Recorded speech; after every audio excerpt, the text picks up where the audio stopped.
Cengizhan gençliğinde yenildi ve öğrendi. एक आंधी जो अपने रास्ते में आने वाली हर चीज को बहा ले गई।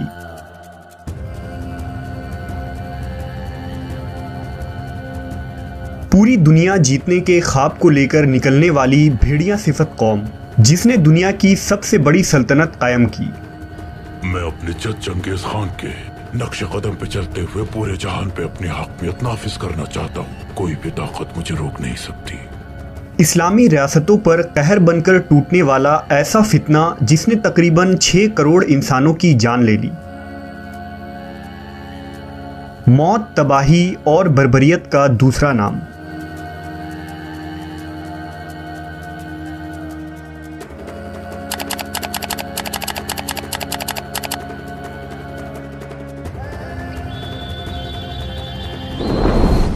हज़रत नूह अलैहिस्सलाम के ज़माने में तूफ़ान नूह की वजह से दुनिया गर्क हो चुकी थी और तमाम लोग उस तूफ़ान में हलाक हो गए, सिवाय वो जो हज़रत नूह की कश्ती में सवार हुए थे। उन बच जाने वाले चंद लोगों की वजह से ही अल्लाह ने दुनिया को दोबारा आबाद किया। दरअसल हज़रत नूह अलैहिस्सलाम के 4 बेटे थे, साम, हाम, याफिस और किनान। उनमें किनान काफिर था, लिहाजा वो कश्ती में सवार न हुआ और सैलाब में गर्क हो गया। कश्ती से उतरने के बाद हज़रत नूह ने अपने तीनों बेटों को दुनिया के मुख्तलिफ इलाकों में रवाना कर दिया ताकि दुनिया की आबादी खूब फैल जाए। साम बिन नूह ने अरब में सुकूनत इख्तियार की, लिहाजा आज बिलाद अरब की मुकम्मल आबादी साम की औलाद हैं। हाम ने शुमाली अफ्रीका को आबाद किया, लिहाजा आज अफ्रीकी और सूडानी कौम हाम बिन नूह की नस्ल से ताल्लुक़ रखते हैं, जबकि याफिस बिन नूह मशरिकी सुमाल यानी अनातोलिया में आकर आबाद हो गया। तौरेत के मुताबिक याफिस की शादी अर्तानीस नामी खातून से हुई, जिससे उसके 7 बेटे पैदा हुए, जिनके नाम गोमर, सेकाबिला, याजूज माजूज, युआन, तुर्क और तुबिल थे। वक्त गुजरने के साथ याफिस की ये 7 बेटे 7 कबीले बन गए और उनकी नस्लों ने खूब तेज़ी से बढ़ना शुरू कर दिया। याफिस की ज़्यादातर औलादें शुमाल एशिया और यूरोप के इलाकों में आबाद हो गए। गोमर और तोबिल की नस्ल से यूरोप में सफ़ेद फाम लोग आबाद हुए। युआन को चूंकि लोग यूनान भी कहते थे, इसलिए उसके नाम पर यूनान नामी मुल्क आबाद हुआ। इन ही यूनानियों यानी एंसेंट ग्रीक्स ने कदीम उलूम की बुनियाद रखी, जबकि याजूज माजूज के कबाइल ने आपस में शादियां की और जब उनकी आबादी बढ़ी तो ज़मीन में वो खूब फसाद मचाने लगे। लिहाजा हज़रत सिकंदर जुल्करनैन ने उन्हें कफकाज में 2 पहाड़ों के दरमियान बंद कर दिया। याफिस के आखिरी बेटे यानी तुर्क बिन याफिस की औलादें शुमाली एशिया में आबाद हो गईं, इसलिए इस इलाके को तुर्किस्तान के नाम से याद किया जाता है। तुर्क के बेटे का नाम अल नजा था, जिसके 2 बेटे थे जिनका नाम मगूल और तातार था। उन दोनों भाइयों ने अलग अलग कबीले बसा लिए और हुकूमत के खातिर उनमें इख्तिलाफ हो गया। तुर्क ज़माना कदीम से ही बुत परस्त थे। तुर्कों के मुताबिक आसमान उनका खैमा जबकि सूरज उनका झंडा होता था। ये टेंगरी नामी देवता की इबादत करते थे, जो आंधी, बारिश और तूफान लाने वाला समझा जाता था। तुर्क के बेटे तातार का कबीला मंगोलिया, सहराए गोबी, रूस और चीन में फैल रहे थे, जिनकी नस्ल में एक ताकतवर सरदार तुमना खान पैदा हुआ, जिसने खुद को मंगोल कहलवाना शुरू कर दिया और यही नाम उनकी पहचान बन गई।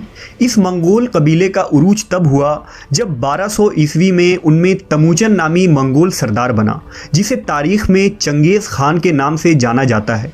उसने 12वीं सदी में तमाम मंगोल कबीलों को इकट्ठा किया और सल्तनत मंगोल यानी मंगोलियन एम्पायर की बुनियाद रखी।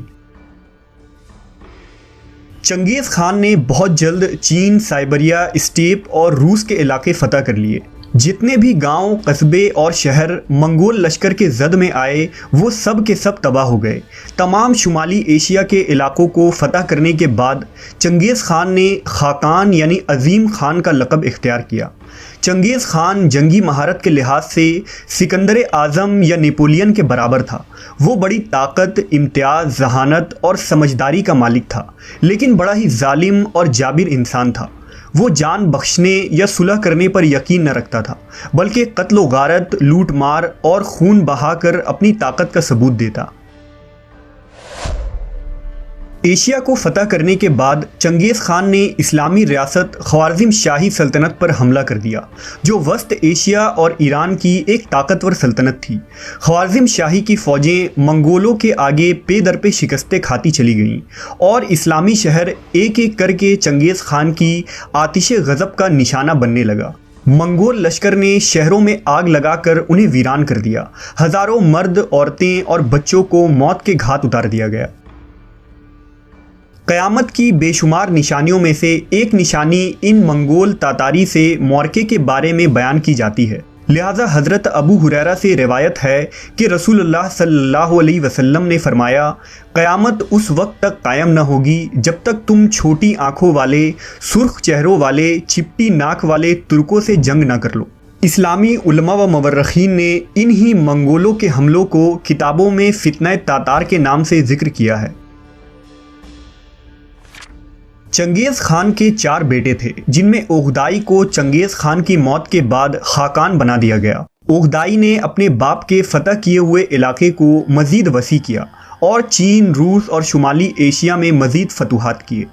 ओगदाई के बाद चंगेज़ खान का पोता मंगू और हलाकू खान मुस्लिम रियासतों की तबाही का सबब बना। उस वक्त मुस्लिम दुनिया की खिलाफत अब्बासी खलीफा मुस्तअसम बिल्लाह संभाल रहे थे। सल्तनत का दारुल खिलाफा बगदाद शहर था। हलाकू खान 1257 ईस्वी के आखिर में लश्कर लेकर बगदाद पर हमला आवर हुआ और 13 दिन तक बगदाद को घेरे में लेकर रखा। आखिरकार फसील के दरवाजे खोल दिए गए और खलीफा ने हथियार डाल दिया। हलाकू खान ने खलीफा और तमाम उमरा को कत्ल कर दिया और शहर में कत्लो गारत शुरू कर दी। मवर्रिख शिराजी ने लिखा है कि मंगोल शहर में भूखे गधों की तरह फैल गए, इस तरह जैसे गजबनाक भेड़िए भेड़ों पर हल्ला बोल देते हैं।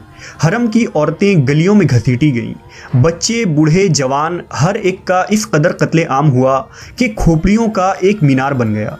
शहर की गलियां खून से भर गईं। दरियाए दजला के किनारों पर आबाद अलिफ लैला, शहरजाद और खलीफा हारूनुर रशीद का शहर बगदाद तबाह बर्बाद हो चुका था। जहां दिलकुशा मस्जिद, वसी कुतुब खाने, आलीशान मोहल्लात, सरसब्ज बागात, पुररौनक बाजारें, मदरसे और हमामों की कसरत थी, अब वो ईंटों का ढेर बन चुका था और बगदाद की गलियां लाशों से अटी पड़ी थी। हर तरफ धुआं, खून और अंगारे दिख रहे थे। फिजाओं में फैली बदबू से शहर मदगम हो चुकी थी। कहते हैं कि दरियाए दजला का पानी चंद दिनों तक लाल रंग में बहता रहा, जो मुसलमानों का खून था और जो गलियों से बह बह कर दरिया में शामिल हो रहा था। बगदाद की तबाही सिर्फ एक शहर की तबाही न थी, ये 1000 साला तहजीब और सकाफत की तबाही थी। मुस्लिम उम्मा का शिराजा बिखर चुका था। बगदाद खिलाफत का मरकज़ था, लिहाजा अब न मुसलमानों का कोई खिलाफत बाकी रहा और न खलीफा। लेकिन ये तबाही और जवाल अब मुसलमानों को दोबारा मुत्तहद करके उनके दोबारा उठ खड़े होने का सबब बना। मंगोल बगदाद को फतह करने के बाद छोटी छोटी मुस्लिम रियासतों पर हमला आवर हुए। ये किसी तूफ़ान की तरह हर चीज़ को बहा कर ले जा रहे थे।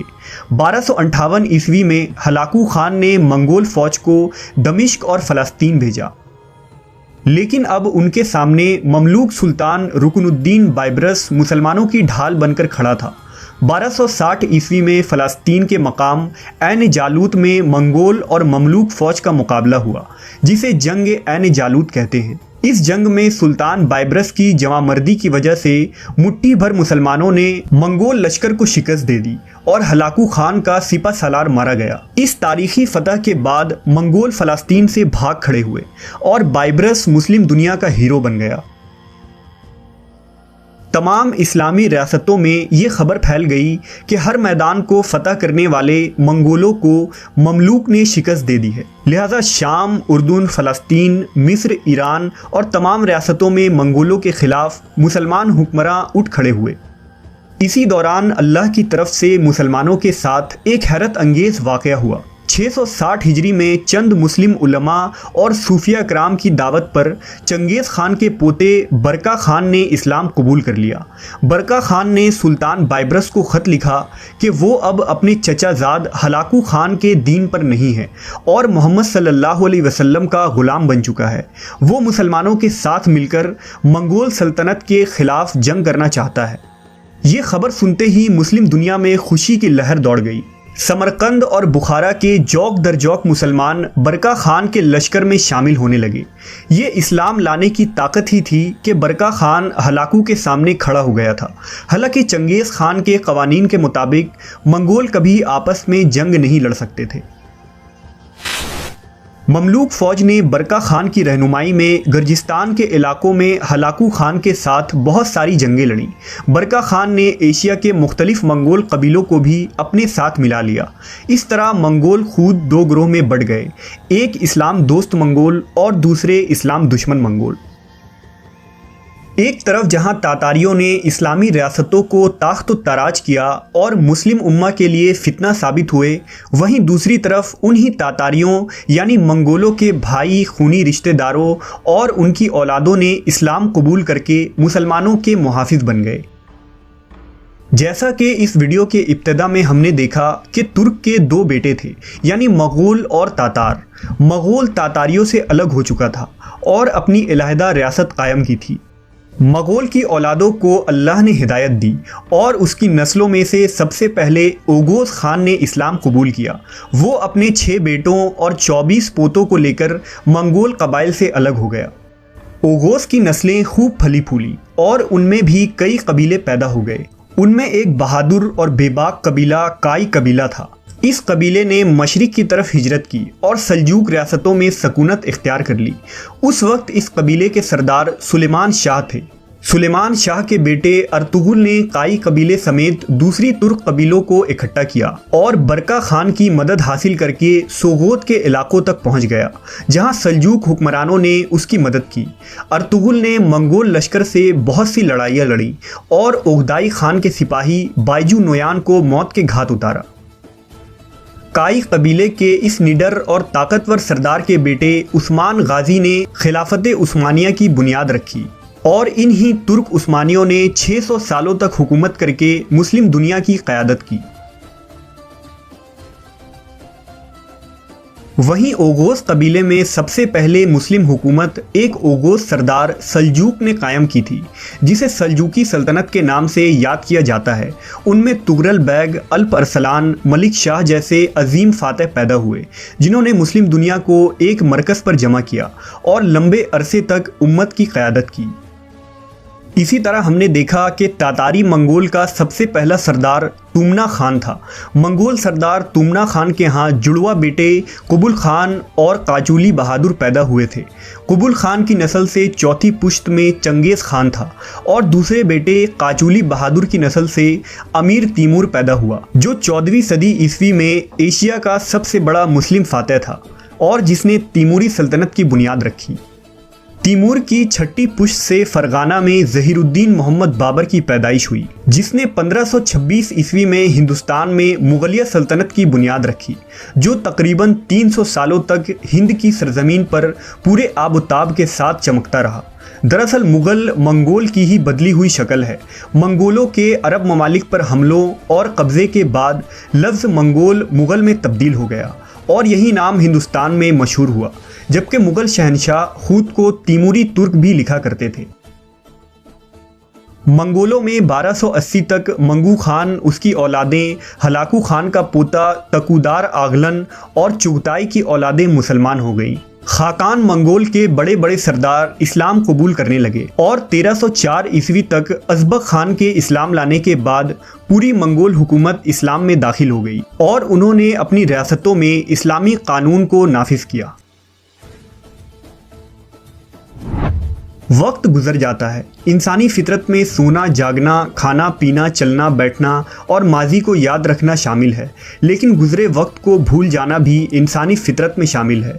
अगर इंसान गुजरे वक्त के दुख और परेशानियों को ना भूल सकता तो जीना और मुस्तकबिल का सफ़र मुश्किल हो जाता। लेकिन तारीख़ को दोहराकर उससे सीखे गए सबक को याद रखना ही तारीख़ के मुताले का असल हदफ है।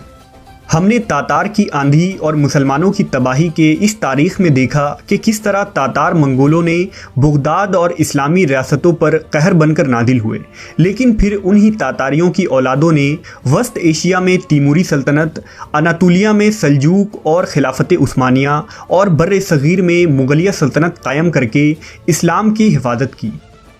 इस्लाम के सबसे बड़े दुश्मन तातारों ने मुस्लिम रियासतों को फतह किया, जबकि खुद इस्लाम ने उन तातारियों को फतह कर लिया और वो इस्लाम के मुहाफिज बन गए। जैसा कि अल्लामा इकबाल ने कहा है, आया यूरुश तातार के अफसाने से, पासबा मिल गए काबे को सनम खाने से।